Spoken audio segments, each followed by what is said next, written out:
Bonjour, l'objet de cette présentation, dont le texte est coécrit par Olivier Lerbourg, Gérard Sansevie et moi-même, est de plaider pour la considération des systèmes de documentation de la pratique conjointe du professeur et des élèves, système que nous appelons STI, comme des instruments de médiatisation du travail d'ingénierie. Les 10 minutes qui nous sont imparties ne nous permettront pas de couvrir l'ensemble des aspects développés dans les 18 pages que représente le texte intégral. Cette intervention sera donc lacunaire et pour pallier cette inévitable incomplétude, nous ne saurions trop recommander au lecteur de lire la version intégrale de notre texte d'une part et de se reporter à une thèse dont l'objet est précisément celui des systèmes hybrides texte, image, son comme instrument au service des ingénieries coopératives. Dans l'économie de cette présentation, nous aborderons très rapidement quelques aspects théoriques, comme autant de formules abstraites qu'une plongée dans le concret de l'ingénierie ACE tentera d'élucider par la suite. Dans cette entreprise, nous nous attacherons particulièrement à décrire le mode opératoire de production des systèmes déployés par et pour le collectif. Il s'agit ici de donner une définition de travail compréhensible par chacun, connaisseurs ou non des fondements théoriques qui président à la conception des STI et à leur théorisation au sein de l'inthéorie qui les porte, la TACD. Une première formule abstraite peut être énoncée comme suit.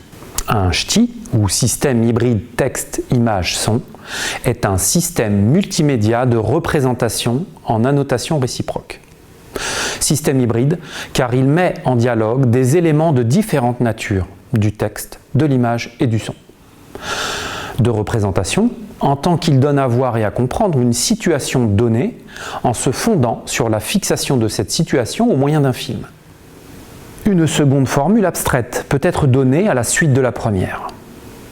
À mesure où les STI donnent à voir les phénomènes qu'ils étudient, phénoménographie, ils en produisent de nouveaux, phénoménotechniques, et permettent un renouvellement de la théorie qui les porte. De la sorte, les STI agissent comme des augmentateurs du dialogue d'ingénierie. En permettant de mieux comprendre les phénomènes en jeu dans les situations recueillies, les STI renouvellent la vision que les membres de l'ingénierie ont de la séquence déployée. Cette seconde formule abstraite nous permet d'en produire une troisième que nous empruntons à Sansevie 2013.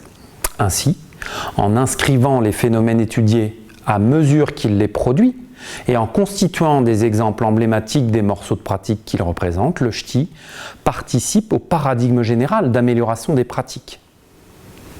Ils s'inscrivent alors dans une forme algorithmique itérative de type comprendre pour transformer, pour comprendre, pour transformer, etc., etc. Cette forme algorithmique entre en écho avec ce qu'en dit Sansevie 2013, page 25. Dans toute science, on transforme la réalité pour la comprendre, c'est-à-dire pour la décrire de manière réglée dans un vocabulaire spécifique. À cette aune, les STI peuvent être considérés comme des augmentateurs du dialogue d'ingénierie, en tant qu'ils sont conçus selon l'objectif fondamental de mettre le lecteur en disposition d'appréhender la complexité des pratiques qu'ils représentent et par là d'en augmenter la compréhension et in fine d'en viser l'amélioration. Les STI constituent un médium de dialogue au sein des ingénieries et un lieu de mise en lumière des éléments constitutifs du style de pensée du collectif. Le collectif dans lequel s'ancrent les travaux que nous présentons ici est organisé sous la forme d'une ingénierie coopérative. Cette ingénierie a pour objectif la conception d'une progression mathématique en CP, CE1 et CE2. Pour cela, depuis 2011, les situations d'enseignement-apprentissage sont conçues collectivement par les professeurs et les chercheurs, puis mises en œuvre, filmées, analysées, puis améliorées, pour être à nouveau mises en œuvre, etc., etc. Ce principe itératif s'inscrivant, rappelons-le, dans le paradigme d'amélioration décrit dans la section précédente. Les lignes qui suivent visent à donner un exemple concret qui rend compte de la manière dont un STI conçu par et pour l'ingénierie a conduit à une amélioration d'une situation de recherche de la différence.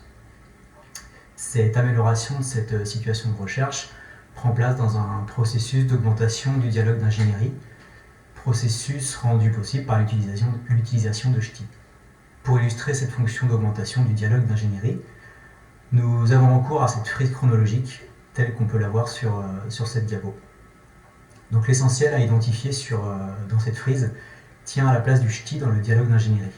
On le voit, les ch'tis, en mettant en lumière les phénomènes en jeu au sein de la situation, constituent des éléments déclencheurs du dialogue d'ingénierie. Une fois l'idée pratique en germe, les ch'tis endossent le statut du support du dialogue. Et à mesure que cette idée pratique se voit conceptualisée, qu'elle se décline au sein de la séquence, les ch'tis deviennent des lieux d'inscription matérielle de la dite idée. Ici, l'idée pratique de l'approximation.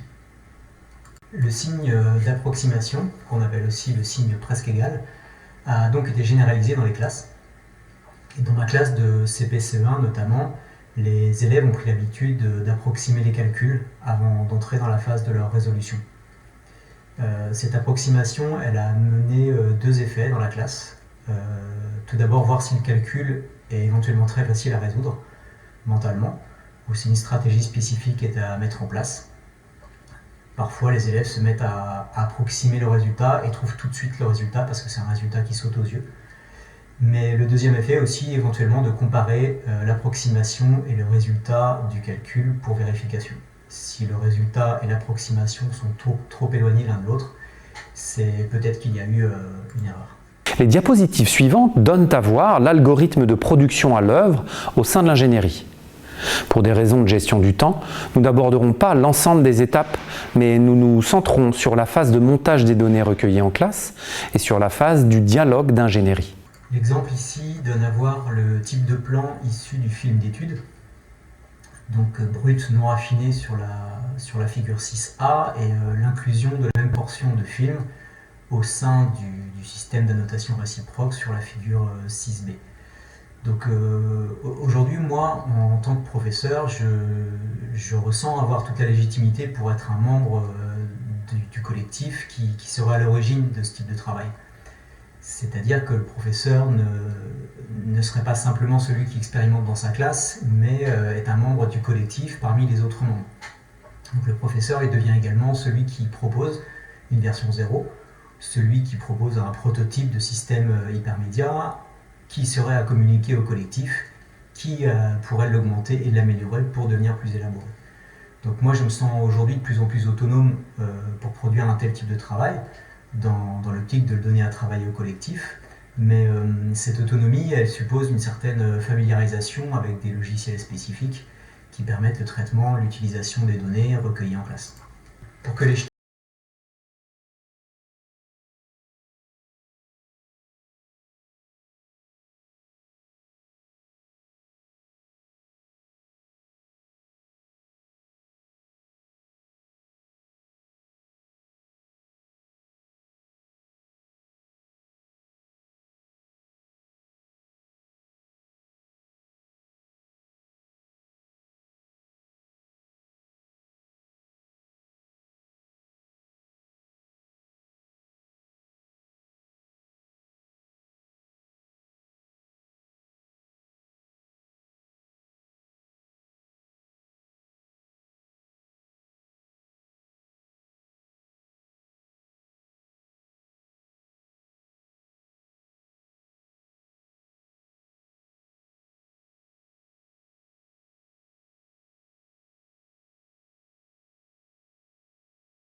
TIC